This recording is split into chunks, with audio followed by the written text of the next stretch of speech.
Se ruas tivessem alma, esta teria direito à crise de identidade que quisesse. Numa época em que Pelotas nem era Pelotas, ela já estava aqui, firme. Primeiro, chamava-se Rua de São Miguel. Depois, seu nome mudou para Rua dos Canários, não em homenagem ao pássaro, mas porque alguns casais das Ilhas Canárias haviam desembarcado aqui, na freguesia de São Francisco de Paula. E em 1895, numa homenagem da jovem cidade à jovem república, virou, finalmente, a Rua 15 de Novembro. A personalidade dela, se é que ruas têm personalidade, resistiu bem à troca de nomes. Talvez por vocação, talvez por destino. Desde então, tudo o que acontece em Pelotas acontece antes na 15. No início da rua, na baixada próxima ao canal, onde já há luz elétrica, mas nem o calçamento nem o saneamento apareceram, vê-se casas simples de madeira e alvenaria.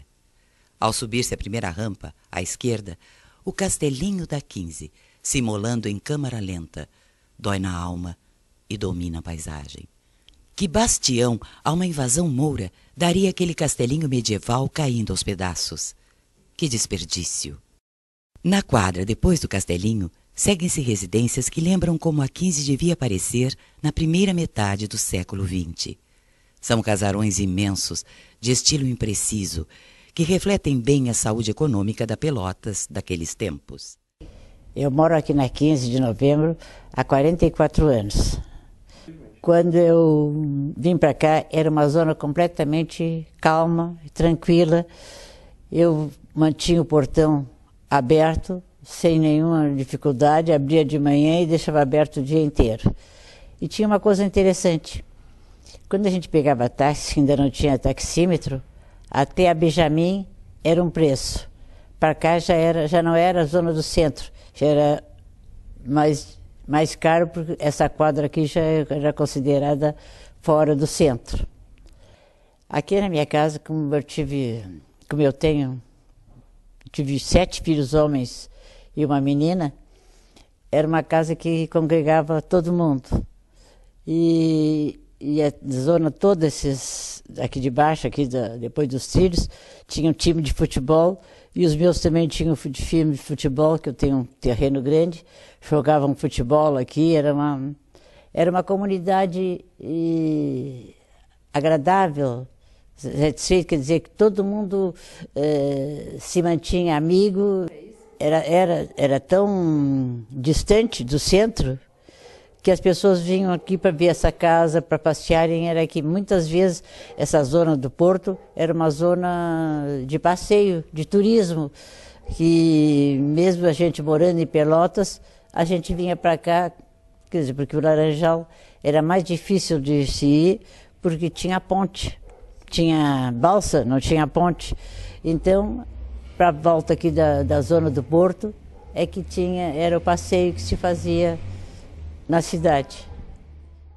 Um pouco adiante desse conjunto, que demarca também a 15 tranquila, onde o tempo passava devagar, está a Catedral do Redentor, uma construção que se destaca ao longe pelo estilo imponente e pela era que domina a fachada e lhe define o apelido. É por ela que a Catedral do Redentor é conhecida como Igreja Cabeluda. A era envolve completamente o templo. Na primavera tem tom verde claro vivo, brilhante. Mas é no outono que o espetáculo acontece. Com a chegada do frio, as folhas mudam do verde para o vermelho intenso, que vai se transformando em cobre, até chegar o inverno e restarem apenas as raízes, à espera do ciclo seguinte, a primavera. Essa era, que na verdade é uma videira selvagem, ela veio, segundo as informações que temos aqui, ela veio dos Estados Unidos, né?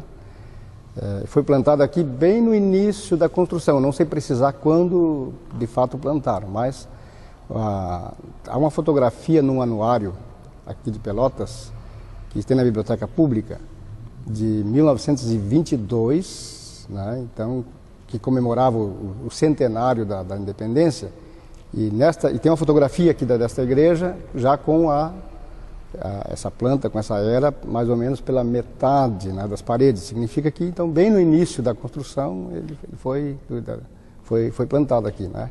E foi cuidada sempre, né, por uma senhora chamada Oraida Silva, que procurava replantar quando necessário, porque ela tem essa condição, né, de você precisa renovar. Agora mesmo, né, tem vários momentos, espaços aqui que precisam ser renovados. Eu não conheço nenhuma outra igreja no Brasil, da igreja anglicana pelo menos, que tenha esse revestimento com essa era, né? Isso tem sido uma atração turística, inclusive, né, é uma referência aqui em Pelotas, né?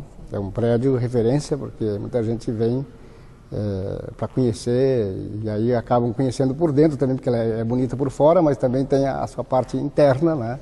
Que tem toda uma característica diferente de algumas igrejas anglicanas. Está bem localizada, sem dúvida nenhuma, tanto que ela sempre é procurada, né? Porque ela está na internet, né? Ela é sempre uma referência, né? Em postagens e tudo mais. Eu digo, fora aqui da região você encontra cartões postais, por exemplo, de Pelotas, no Rio de Janeiro, você encontra em São Paulo, você encontra, né, em vários lugares. Você tem, né? Então eu digo sempre que eu acho que queremos um prédio turístico de referência muito positiva, acho que é a Catedral do Redentor. Nem todo mundo gosta que eu diga isso, mas eu digo que é assim porque há um grande interesse, né? Há uma referência muito por ser algo diferente, assim, né? Eu acho que a 15 de novembro acompanha todo esse processo de mudança que acontece ao longo dos anos. E para melhor, graças a Deus. As celebrações acontecem aos domingos aqui, né? Sempre aos domingos, às 10 horas da manhã. Claro, e há outros momentos para celebrações, mas regularmente nós temos sempre aos domingos às 10 horas da manhã. E qualquer pessoa pode participar, pode vir e participar sem nenhum problema, não há nenhuma dificuldade quanto a isso. Serão sempre muito bem acolhidas, com certeza. Adiante, depois de passar por um dos lados do Mercado Central, na tangente com a Praça Coronel Pedro Osório, a 15 ostenta uma das suas melhores vistas: os prédios da Prefeitura e da Biblioteca Pública. Construções centenárias, solenes e ainda assim de livre acesso ao público, boas de visitar, conferir um pouco como era Pelotas antiga. Agora pulamos para o outro lado da cidade, onde após algumas interrupções, a 15 readquire seu caráter suburbano e termina em uma nova e tranquila zona residencial. E é nessa sua parte moderna que a nossa rua abriga uma das instituições mais tradicionais da cidade, o Centenário Clube Brilhante e suas múltiplas atividades sociais e desportivas. De volta ao centro de Pelotas, no imaginário e na saudade dos carnavalescos tradicionais, a 15 é e será lembrada para sempre como a grande anfitriã dos melhores carnavais de Pelotas. E a única coisa que se pode lamentar em relação à Rua 15 é o término do carnaval popular que existiu, né, durante o século XX. Aquele carnaval inteiramente festivo, inteiramente participativo, com as escolas de samba, sem seguir o modelo do Rio de Janeiro, mas inclusive com instrumentos de sopro, fazendo adaptações para o samba de músicas dos mais variados gêneros, boleros, tangos, mambos, sei lá, todas as músicas em ritmo de samba. Então isso, claro, que ficou na memória dos pelotenses, sem dúvida nenhuma, o carnaval mais popular na Rua 15, mais na frente do mercado, e um pouco mais sofisticado a partir, né, da praça, entre a praça e a Voluntários, por ali, né, nessas quadras. Esse carnaval era de intensa participação popular, com aluguel de cadeiras nas ruas, nas frentes das lojas. Sem dúvida nenhuma, um carnaval inesquecível.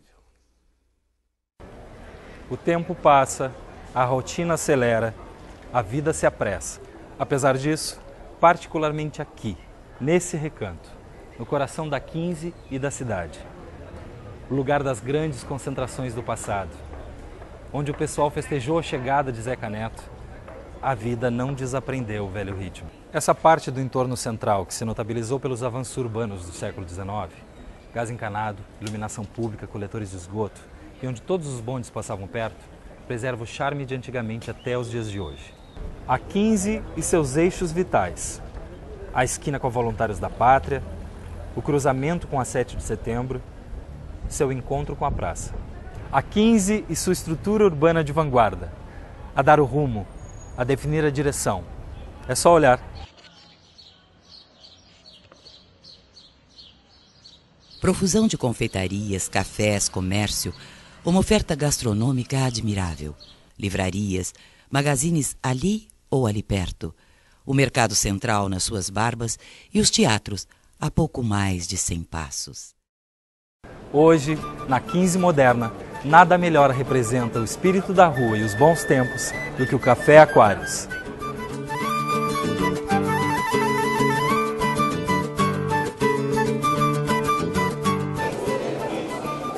A acolher todos que passam por ele e a preservar a tradição dos grandes cafés pelotenses, o Aquários também é um repositório singular da memória política e cultural da cidade. E de todos os tipos folclóricos mais ou menos ilustres que um dia cruzaram por aqui. É praticamente um vício o aquário. Nem digo vício, é um hábito diário da pessoa ter uns horários de sair de casa para se dirigir até Café Aquário. Olha, é diversificado, né? É futebol, é política, falam muito sobre mulheres, né? Principalmente, né? Recordo muito do passado, coisas que já passaram, que a maioria que frequenta o Café Aquário já são aposentados. O passado forjou o caráter da antiga Rua dos Canários e o futuro deixou nela sua marca. E como o pelotense priva com ela uma convivência diária secular, a conhece bem, de maneira íntima, dá para dizer que a 15 é a prova de que rua também tem personalidade, também tem alma.